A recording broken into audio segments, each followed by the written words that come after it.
speaker for tonight is our last speaker for this panel on the Tamil Dandans is Jean-Luc Chevillard, and his talk on the prehistory and early history of Alankarasastra in Tamil. As you notice, we are progressing backwards in time from the 16th century all the way to Tamil prehistory. So please, Jean-Luc.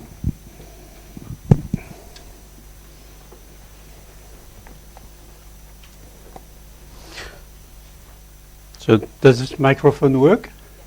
Oh. Yes? I have to hold my mouth like this, or it's okay, I can be natural? So don't worry, I will not only go backwards, I will also explore the future.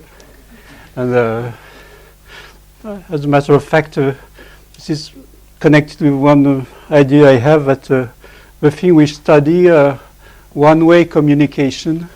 We are instrument in the communication between the past and the future. And so let me start. But I should have my paper.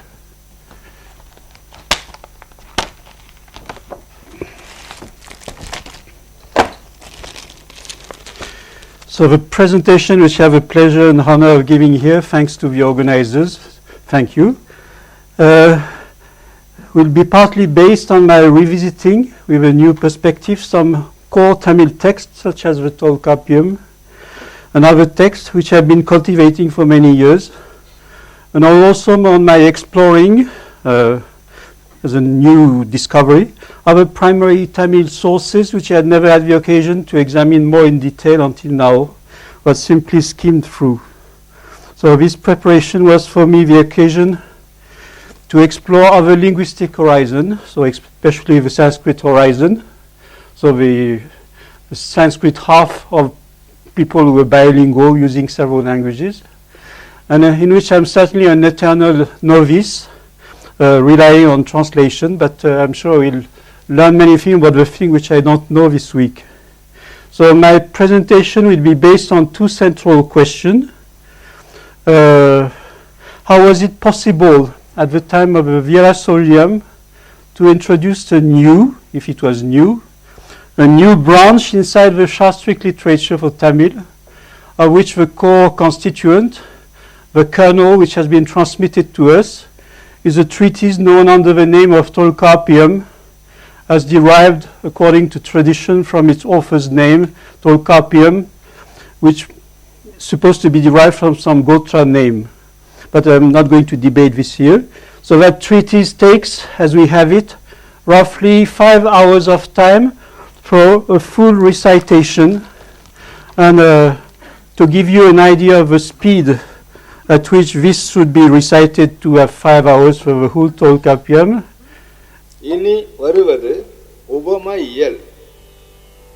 வினை பயன் மெய் உரு என்ற நான்கே வகை பெற வந்த உவமத்தோற்றம் விரவியும் வரூம் மரபின என்ப உயர்ந்ததன் மேற்றே உள்ளும் காலை சிறப். So this was the first sutra in the chapter called Uvama Aviyal, so which is the sutra dedicated to the action of comparing. So as you have gathered, Uvam, it's one of the technical things which existed, and we have discussed Ullure Uvamam and the Yene Uvamam. So these are mentioned in a chapter called Agatine Iyal, and then later the Yene Uvamam is explained in itself, its own chapter. So second question, what was the situation before the massive introduction of Alankarasastra? We have a fifth chapter of the Virasoliam, and then we have a Tamil text known as Tandi Alangaram. Did Alangaram or Ani already exist, and yes, in which form? And these two questions will be accompanied by a side question. Did the introduction of Alankarasastra really change something? Was it really influential?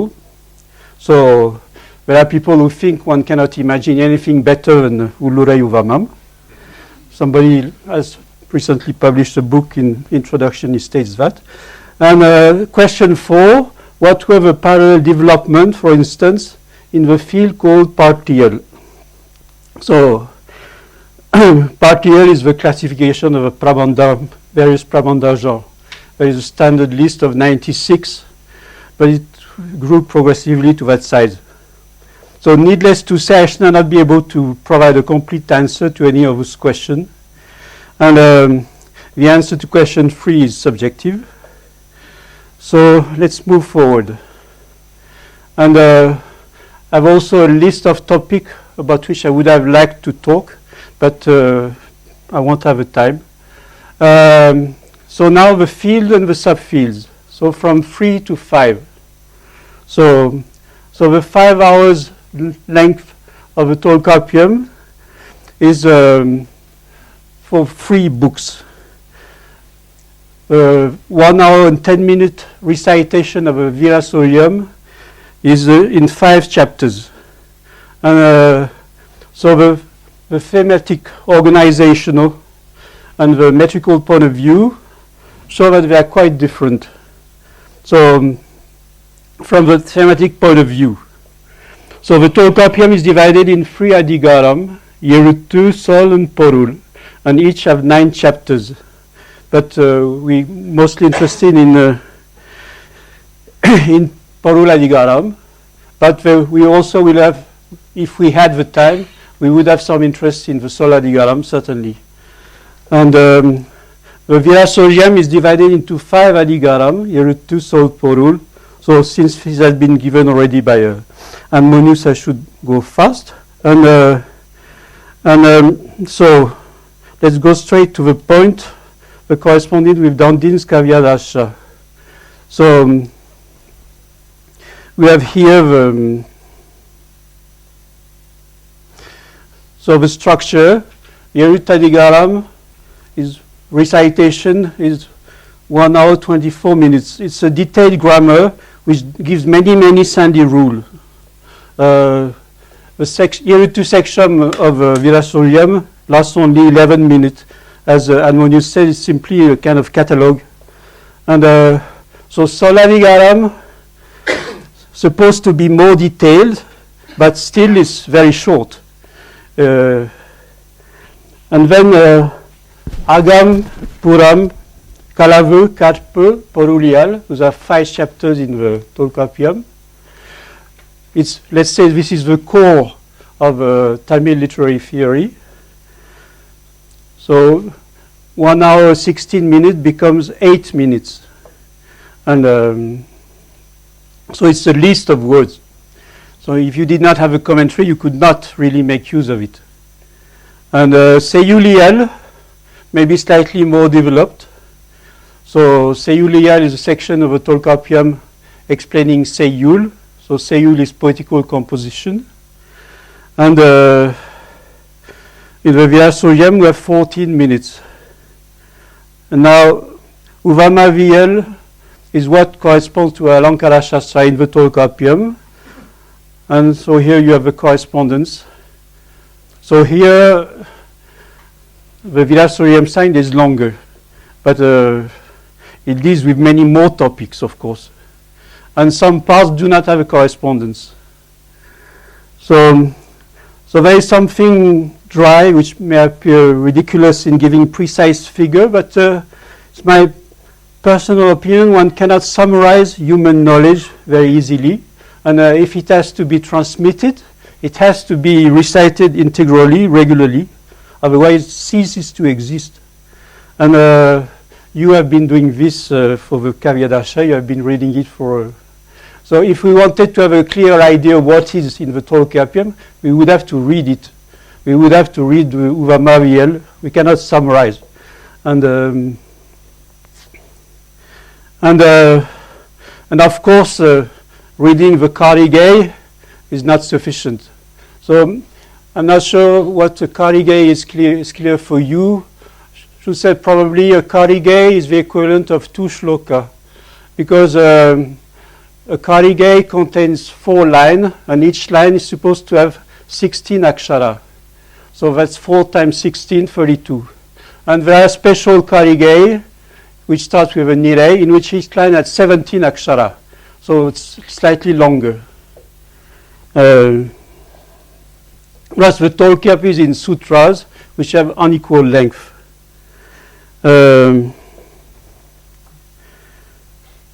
So the question is, how long would it take to recite it? How long will it take to read the commentary loud? And how long will it take to understand it? And so the experiment is possible, but maybe in the future. So that, in fact, that's some of the things which we do in the Tamil research group. We read those texts and we try to translate them. And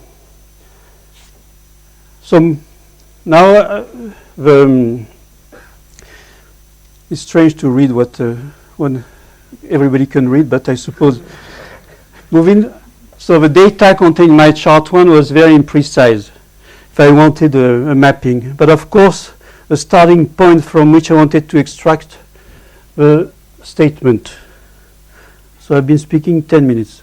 So that I've already said. And now the commentary. So Anmonius has already told you about the commentary by Perun Devanar. So maybe the only thing I could do is, since several of you are from Chicago, so this is, I photographed this in Chicago. It's the first edition, 1885, of Virasuriam. It's the personal copy of Ayapuri Pillai. Ayapuri Pillai was a great Tamil scholar, but he was declared a Tamil traitor. So he bequeathed his books and his manuscript to other places. So people are not happy with his datings. And so now,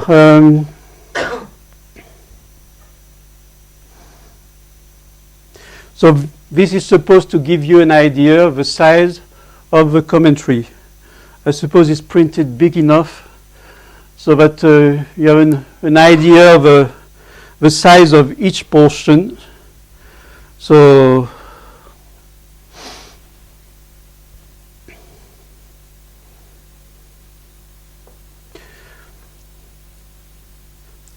now I suppose you have had a look and you know somehow the proportion of the various sections of Virasuriam. And now we move to from the first to the second adaptation of Kavyadasha. So there is a book called Dandi Alankaram, of a Tamil Dandi, and which is supposed to be a much more precise translation of the original. I have tried to have a look at the original, but I cannot really compare. So I cannot really say how precise that translation is, but I suppose it's a question to be asked. And but that requires multiple competence. And so now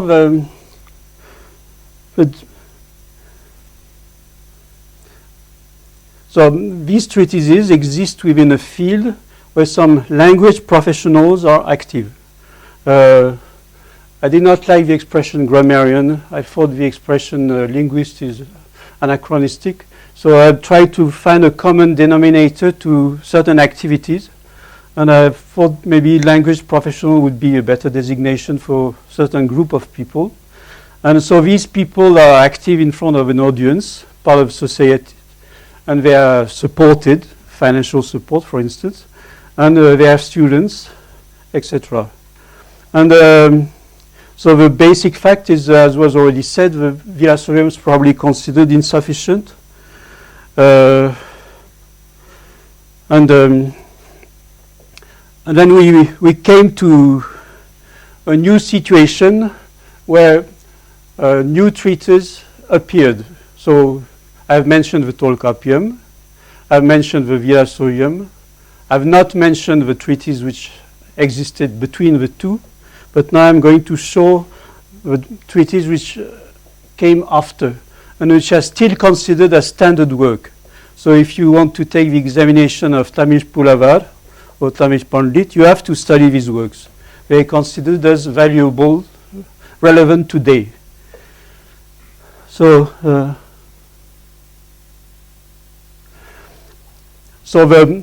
the first two sections of the Tolkappiyam, Yiruttu and Sol, so Shiksha and Vyakarana, are considered as covered by a treatise called Nannul, which was composed by Bhavanandi Munivar, a Jain. The Porul, so one part of the Porul Adigaram, which we would call the Porul strictly speaking, is covered by a treatise which has already been mentioned either by Jennifer or by David, so the Nambiaga Porul. And so it's a treatise attributed to someone who was called Nard Kavi Raja Nambi. So he was a quadruple Kavi. He was the king of quadruple Kavis.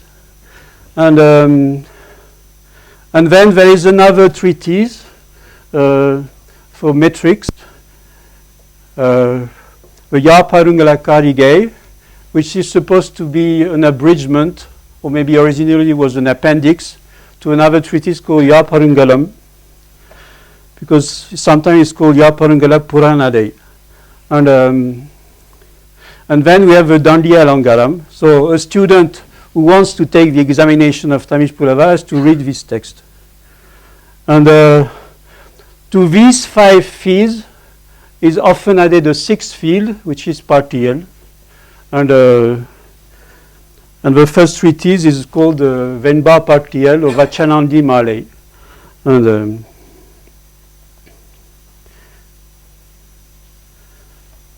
so at the time of Tolkappiyam, the main term for referring to scholars or poets was Pulavar. But as time goes on, we see a new term appearing, Kavi. And in Tamil, Kavi is both the poet and the poem. And so we were now in the kingdom of Kavis. And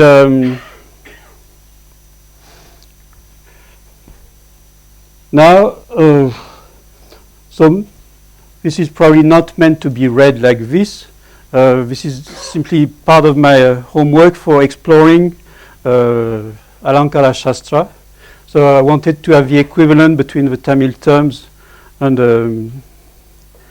the Sanskrit terms. So these charts gives you for each, it gives you a table of content of Dandi Alankaram, and it gives you the name of the various ornaments. So for instance, we have discussed Ottani and Samasokti, and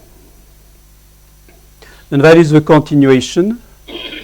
And then we have a final section in which we have a Madake. So Madake is a very important ornament. It's the Tamil name for Yamaka. It's and it's a Tamil word. And there are some types of minor works in which Madake is described as a requirement. And if we indeed examine popular devotional poetry, a number of popular works rely on that kind of repetition. And I've written one short article on one Yamaka attributed to Sambandar at the X-conference at which you were. And then there is a Sitra Kavi, which is also a rather developed category. So we also find Sitra Kavi largely developed in some metrical treatises like Yaparungala Virutti. So, and we have instances in devotional poetry. So Sambandar has composed a little of this, and Vaishnava poets also. So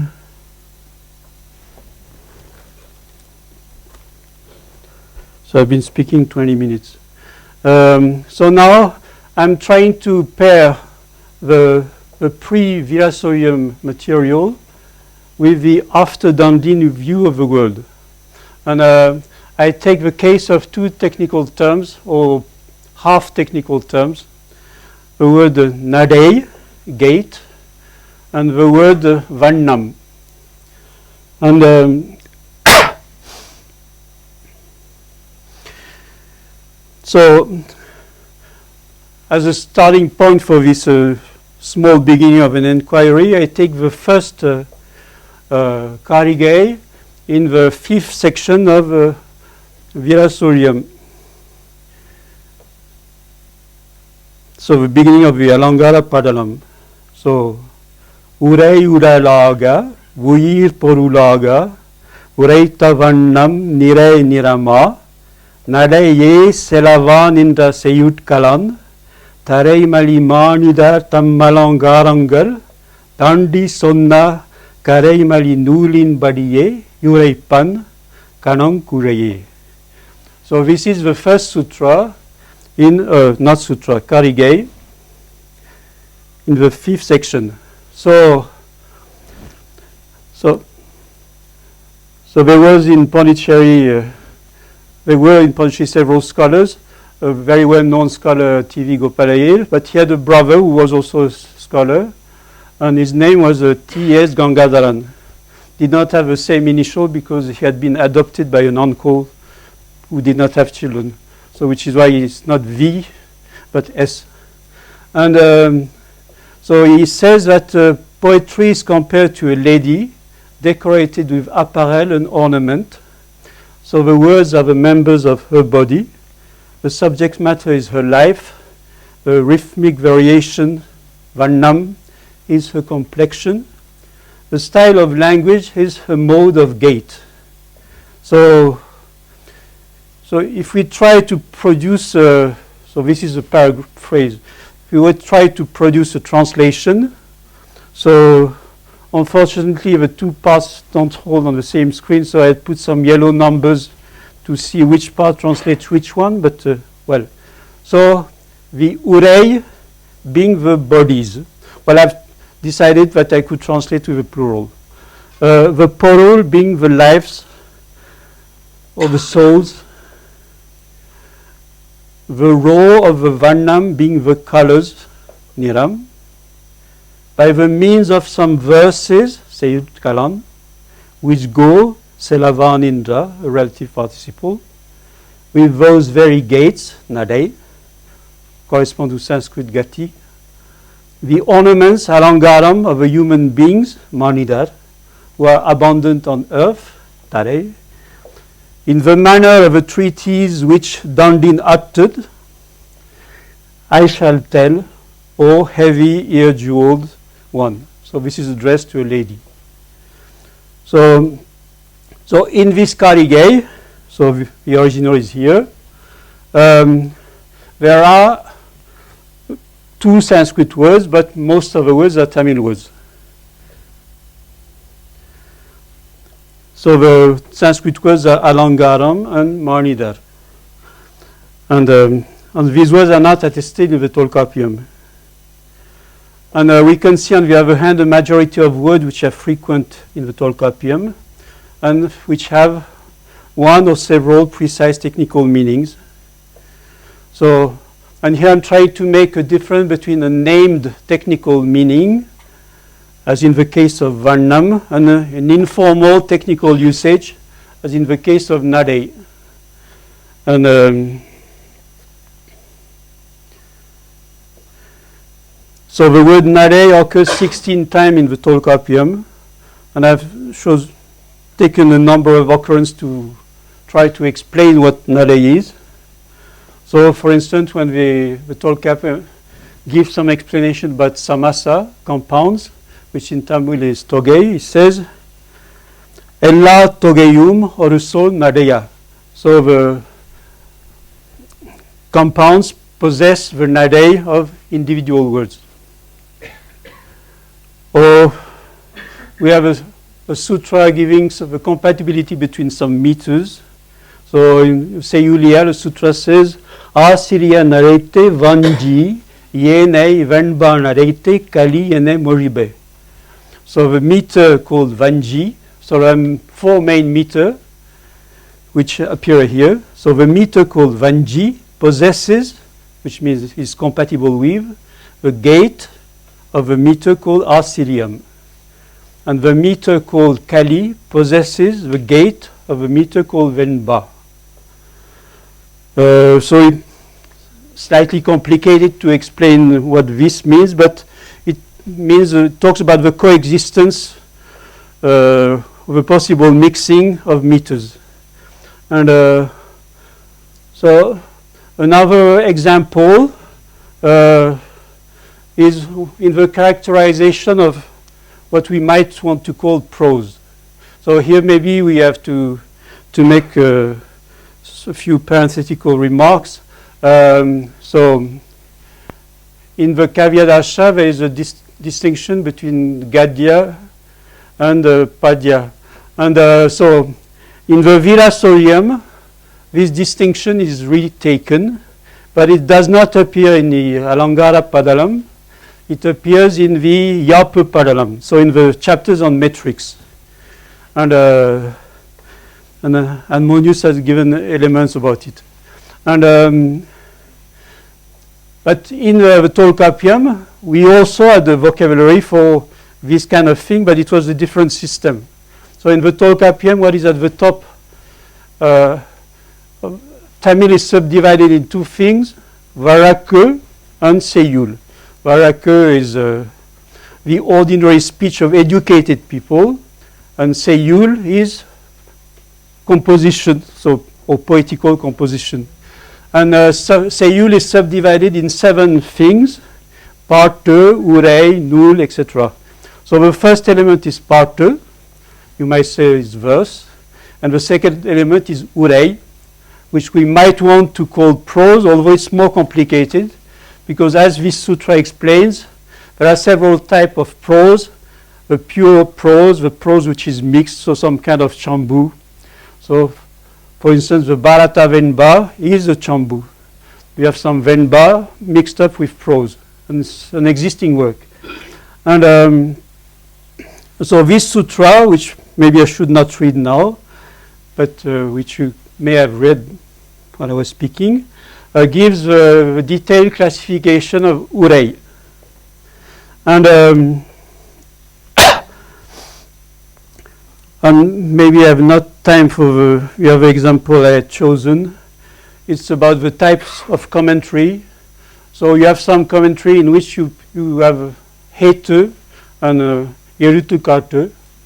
So yerutukarte is the same as udaranam, and but let's move forward, because now we have something more central to our topic and closer to what I've been very frequently exploring.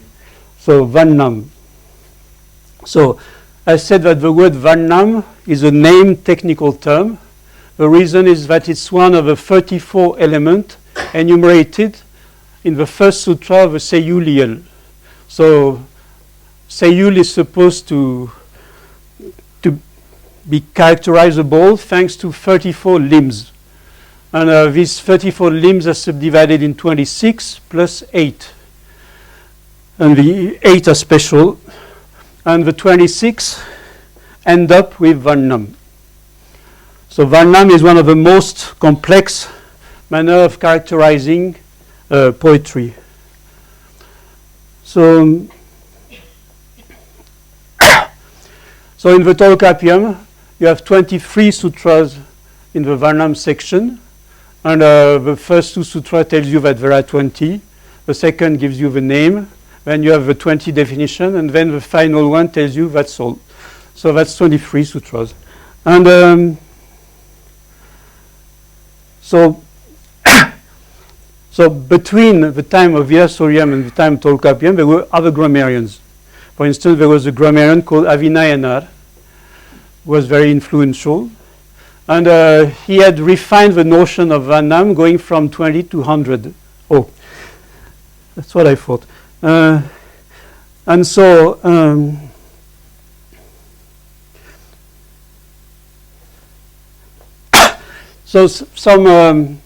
some echoes of his classification can probably be found in some characterization, technical characterization found in Alankarasastra literature. for explaining what the guna are. We'll give some examples later. And well, I found these elements of information thanks to the network of knowledge which is available in the published works of T.V. Gopalayir. So there is that huge dictionary of terminology, and there is also all the editions of text he has made. So there is the Maran Alankaram, but there is also the Virasoriam, there is also the Ilakana Vilakam. And so now I make a sketchy report on Varnam. And now I have to say that Varnam is mentioned in the Virasoriam, so in the chapter on metrics, Yapu Padalam. And but as was said, it's simply a grocery list. So let's take that Karigay on Varnam. Let's read it. Mellise yenda loru guru ten noruve murugu valli alpavaga part nalivagay podiayum solli asitirantavu purapart alavereyum valli sei tungal nerinsir kurunsir ivai Varname. So I'm supposed to have said this in 23 seconds in my calculation at exact, but what do we gain from this? Not much. If you do not already know what this is supposed to mean, and moreover, told you there are 20 Varnam in the Tolkappiyam. Here they are enumerated in a different order. So here's the order. He has first given 20, then 1, then 11, 10, because it's a complicated meter, so he chooses the words which fit the meter in order to make his 32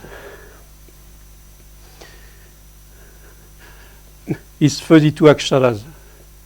So, no, 64 aksharas. So there are 64 aksharas in this enumeration. And so now, of course, Virasoriam comes with a commentary. So this is the commentary from the Virasoriam by Perundevanar. So if we had the time to point out each one of these, you would see that what Perundevanar does is to paraphrase the Tolkappiyam. He takes the word which have been put in the disorder and he gives you a slight rewording of the Tolkappiyam. So probably that's not enough to understand what this means. And so I will not read this. And so at this stage, so according to, I should be close to 5 minutes left. Or 5 minutes and 23 seconds. Yes, thank you. So I was expecting to face a difficult choice. I had to choose between explaining what the Varnam are. So there are 20 Varnam. And don't know how long it would take for each one to explain then to understand. And the commentators, in order to explain, so they first, to this paraphrase, they add another, a longer paraphrase, and then they give examples. And then they quote works. They say this type of Varnam is found in this type of work. And since if you know those works, you know what they say. If you don't know those works, you may not understand what they say. And so, but I'm not going to do that. So the second option is to make a jump into the unknown and to show you how latest Tamil scholars, so that's the future I was mentioning, which has already been presented by Jennifer and David. Building on those elements, I provided technical Tamil explanation for the taste attributed to the poets belonging to the three Neri. So Vaidarupam, so Vidarbha, or Kaudam, so Gauda. And then the third group, which stands in between, which the Maranalangaram calls Panjalam. So, as you know, these are the names of country. There is a standard list of 56 countries, and Vidarbha, Kauda, and Panchala are three in this list of 63 country names, 56 country names. And so inside the commentary to Maran Alangaram, on pages 104, 105, and 106 of a book of which you have had a few pages from Jennifer and David, you find some illustrative verse. So the verse 88, 89, and 90 are supposed to illustrate the difference of taste between Vaitarupam, Kauram, and Panchalam when it comes to the guna, which is called Serivu. So what is Serivu? So Serivu is used in the Tamish Dandi, so the big one. In the Virasorium, it was called Silitam. And in Dandi, it's supposed to be Slishtam. Shlishtam, I'm not sure to pronounce correctly. So here I have a quotation from the Maran Alangaran commentary. So, Idu Vaidarupa Sherivu. So this follows the poem. One has read the poem with a proper intonation. One asks the question, what is the statement?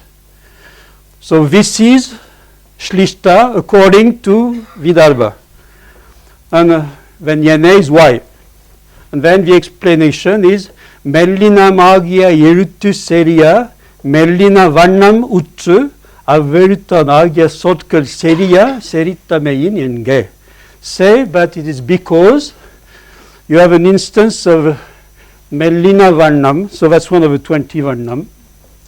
And then come another poem for which we have also an explanation. And in that case, it's no longer the nasal, it's the plosives. So, Ivvaru mellina vannattan mellerutu serinde varudal virumbadu. So, they don't like the first type. Vallina vannattan vallerutu serinda solodu varkane torupade venduvar kaudar.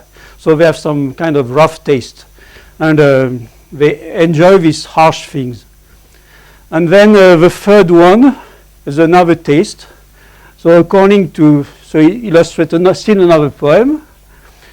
So the comment to that poem which we don't read, which you don't see, Idu Panjara Sherivu. So this is Sherivu according to Panjara. Yenne, what is the reason? Ide ina mage yerutu migavum seria ye buvana mutsu, averuta naya sol seria vandameyan yenne kolge. So say this is because you have a lot of ideinam, which would somehow correspond to antashta. So intermediate letters, yere, le, etc. So if I had time, but I suppose I no longer have time, I could say a little more about other things. So also from Maran Alangaram, which also illustrate the reuse. So we are in a situation of reuse, like yesterday's visit. Some elements from the Tolkappiyam, which have been enriched by Avinayenar, which have been reused by Alankarasastra in his classification of Osei, Seppalosei, Yendisei Seppalosei, etc., Tungisei Seppalosei, are then reused later by the author Maran Alangaram in order to illustrate a concept which had been invented somewhere else. I think it first appears in Natya Shastra and then Danlin and other. So this Shlishta, Shlesha, has become very natural to that Tamil poet because he has understood it in terms of Vannam, which is a notion which has a very long history. And so I suppose I've finished my time. That's the last. So the technical terms are Orugisei Seppalosei and Tungisei Seppalosei and Yendisei Seppalosei. And you could find these terms if you read Alankarasastra. So David and Jennifer will be familiar with this. So voila. There may be many other things to say, but thank you.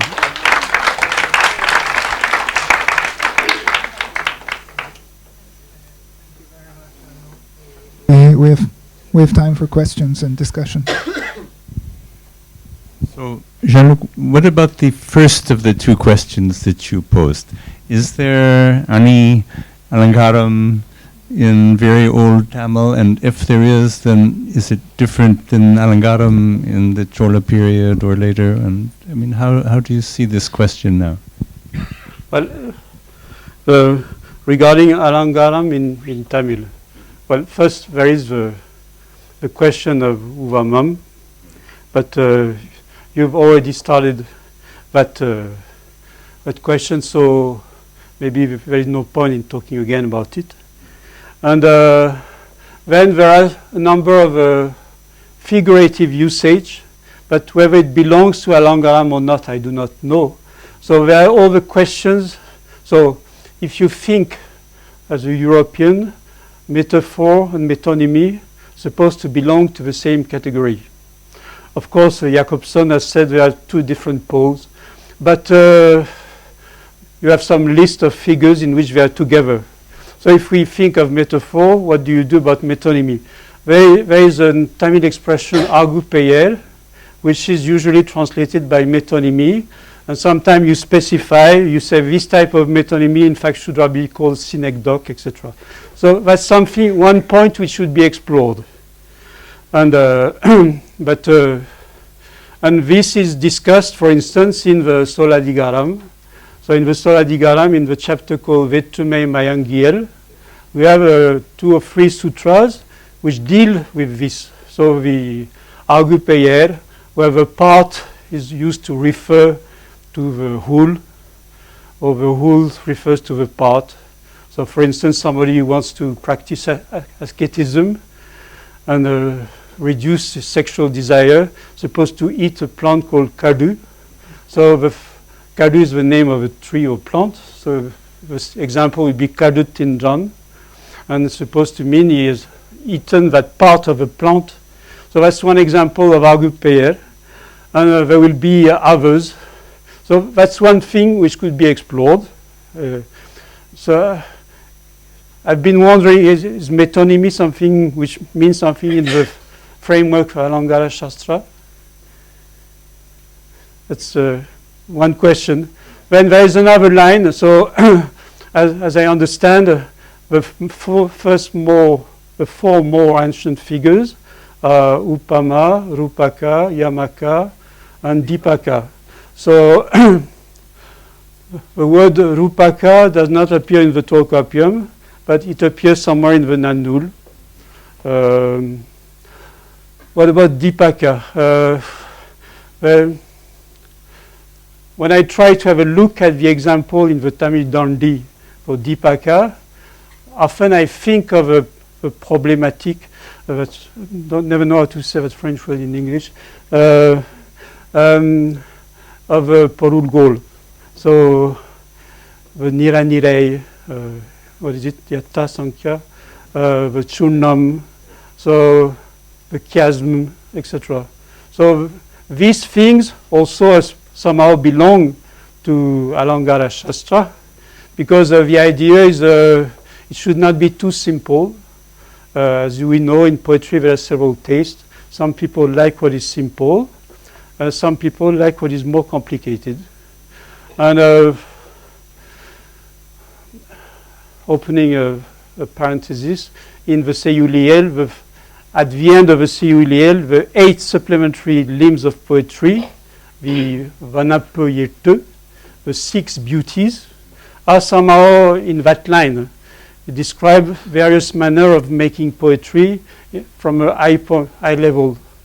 And they have been interpreted differently by the commentators of Tolkappiyam. Ilam Purana has a simple view, and Perasira seems to take into account the classification of Mutaka, Kulaka, Toda Nilai Seyul, and Togei Nilai Seyul. For him, he takes this as granted. And but then there are plenty of other things which one should explore. There is also all the question of the vocabulary. You know, there are 4 types of word: Iart sol, Tiri sol, Tisei sol, Vara sol. So it's an inverted logic.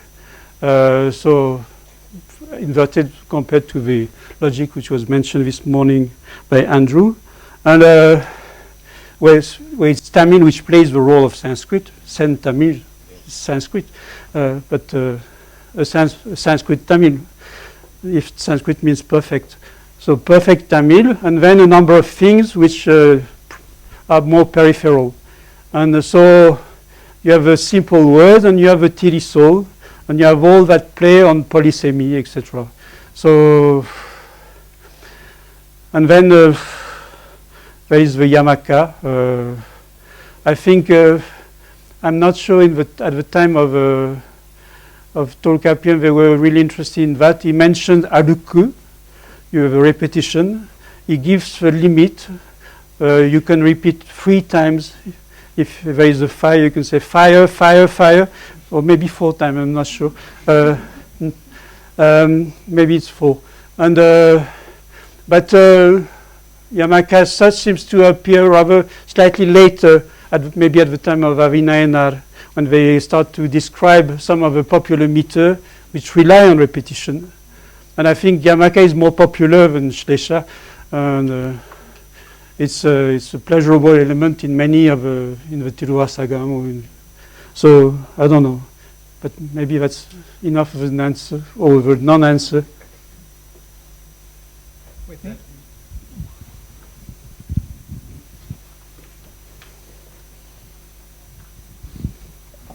Sir, you mentioned this Vaidarbha, Panchala and Gauda. See, these 3 ritis have been accepted in Sanskrit criticism. You know. And it was okay with Sanskrit because there were Sanskrit poets in the Gauda country and Panchala country, and also in Vidarbha country. And therefore those names apply to Sanskrit literature properly. Tamil was not spoken in those countries. Why do they take those names here? Well, I suppose you can take it as an abstract word. No, as you yourself mentioned, Vidarbha is a country, and the style that was practiced there was called Vaidarbhi. It was proper for Sanskrit because Sanskrit was being composed there. There were poets. You should use, the Tamil scholars should use to describe the different varieties, the different parts of Tamil country. But why should they not? They're describing some abstract subcategories of taste. You can have various types of taste. You can have simple taste. You can have sophisticated taste. If you decide that the word sophisticated will be expressed by the word Gauda, who prevents you from doing this? People are free to use arbitrarily. Gauda is country of Bengal, and the Ojas country, Ojas type of poetry we find there when the Bengal poets write in Sanskrit, that we very clearly find it. It is very current for words to change meaning. Take the word Parangli, supposed to come from the Crusaders. When it's used in Tamil Nadu, I don't think they think of the Crusades. It's words travel. You cannot say it's not proper to use these words. That's what they do. Okay.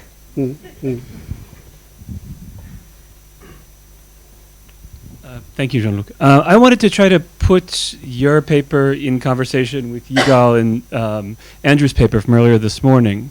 You've done you've done this wonderful detailed job of showing the influence in the introduction of this form of Alankara and tracing its long intellectual sort of footprints throughout later poetic theory.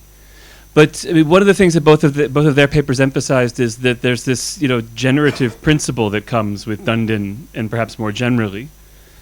And I wonder if you detect that at work in the evolving sense of Arniel as it comes in Tamil. Are there any principles that you can abstract from what you see at work there? Well, maybe when it comes to literary taste, global collective literary taste, sometimes global literary taste can be conservative. So some communities or the inhabitants of some countries will put a lot of effort in preserving the transmission of a certain body of text. So the Shaivas put some effort in preserving the Tevaram, the Tiruvasagam, etc. And so other people put some effort in collecting the anthologies. At some point, this effort have as a consequence the existence of something which takes a certain duration to be handled. So which is why I've insisted on saying how long it takes to recite the Tolkappiyam, how long it takes to do this or that. And as we know, human life, human mental capacity is limited. So if you introduce into a setting where there is a certain effort at preserving things, like the Narayya Divya Prabandham, if you introduce something new which can create what would be comparable to musique aléatoire, so random musical composition, uncertain control, necessarily not everything will be preserved.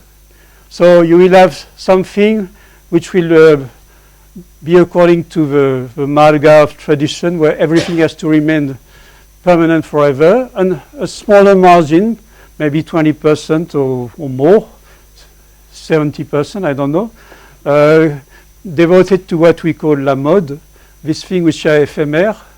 And so this generative grammar of poetic, this model which can be imitated, will create things, constantly new poems. And if you have big enough hard disk, you could keep the poem even though you don't read them. And so it's not impossible to have both. Something very stable, the marga, something more ephemer, and with a life expectancy, which could probably be measured. And maybe in various countries, the various zones which are represented here, the life expectancy, rather the half-life, like in radioactivity, might be different. So I don't know what is the half-life of a poem composed following Kavyadasha in Tamil Nadu or in other places. I'm not sure it's the answer to your question, but that's what comes to my mind when I hear your question. Thank you.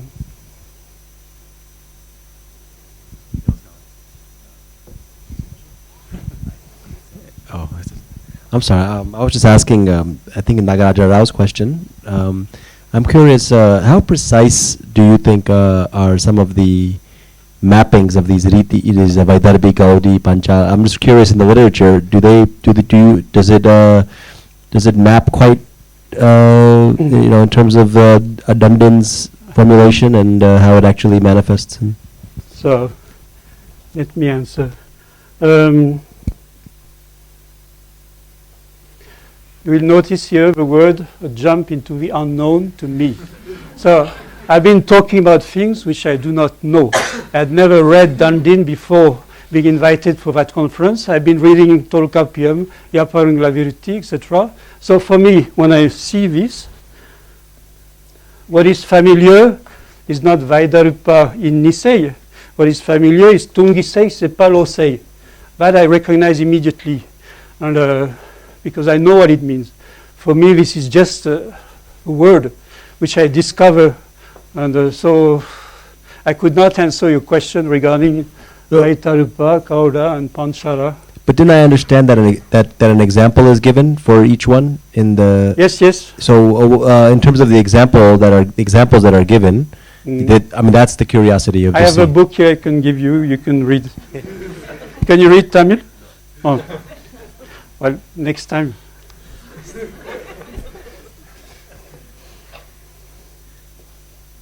Yes?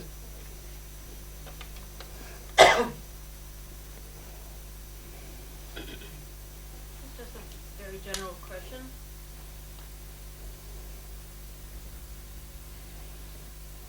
Just a very general question. Based on what listening to you, what difference do you think it makes when someone attempts to speak poetically using, let's say, metaphor or metonymy in some, I won't say natural, but some sort of poetic impulse, versus when they're using these kind of device as a part of a system, when they're aware that there's a whole theoretical system to which one example connects to another one. So I'm asking, what is the difference when we have Kavyashastra and we write poetry versus maybe some more basic human effort? Just in your opinion, what difference does it make? Well, I don't know. The only thing with which I'm familiar is metrics. So I've been reading metrical Shastric texts for several years now, and I've been also listening to composition which are popular and trying to understand how the theory fits with the practice. And I'm fond of the practice. There are many things which I like to listen. And but I could not answer your general question.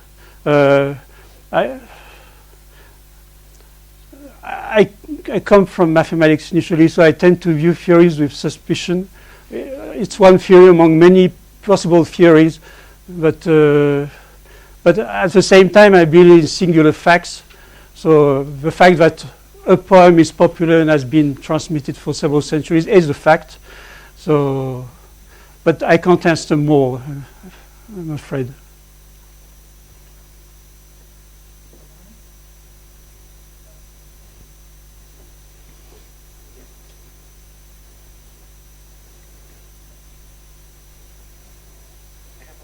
Very short concrete question. Explain my total ignorance to some. At the bottom of one of your slides, there were numbered terms in corresponding to Yakov, Chitra, and Dosha. And there was one in Tamil which was Malay, Volkar, something like this.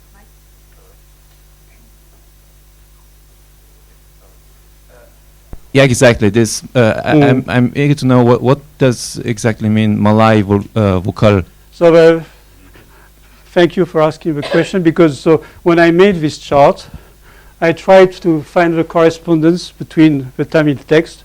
So I entered in an Excel chart the things from the Dandi. In another thing, I had some edition of Sanskrit Kavyadasha, and I was trying to pair the things. When I came to this section, so Malaka and Yamaka were very familiar. Chitra was also very familiar, because in metrical text it's an important thing. When I came to the last section, Varukal, well, Varu is an important notion, but maybe not in the same sense. So I was at a loss whether in the table of content there was Varukal and Malay Vugal. I thought that Varukal would be dosha, but I could not find the fourth term. Is there a fourth term in Sanskrit? Or is this a Tamil invention to have this fourth division in four? Could this last term in Tamil have something to do with Sanskrit viroda, with contradiction or something? Which like word? The last one, where we have 10 pages. Malay Vugal. Yeah. It's a confusion, contradictions. Okay, so that's viroda. Yeah. No, it's not prehelical. It's at the end of the Kavyadasha. Desha, Kala, Kala, Nyaya, Agama. So it might be some logical defect, some contradiction between arguments. I've seen the word Malay used in some grammatical text to refer to some contradictory opinion.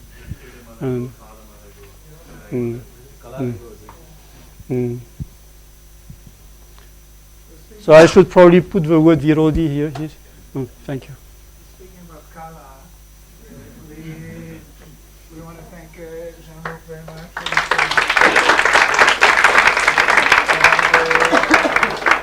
Just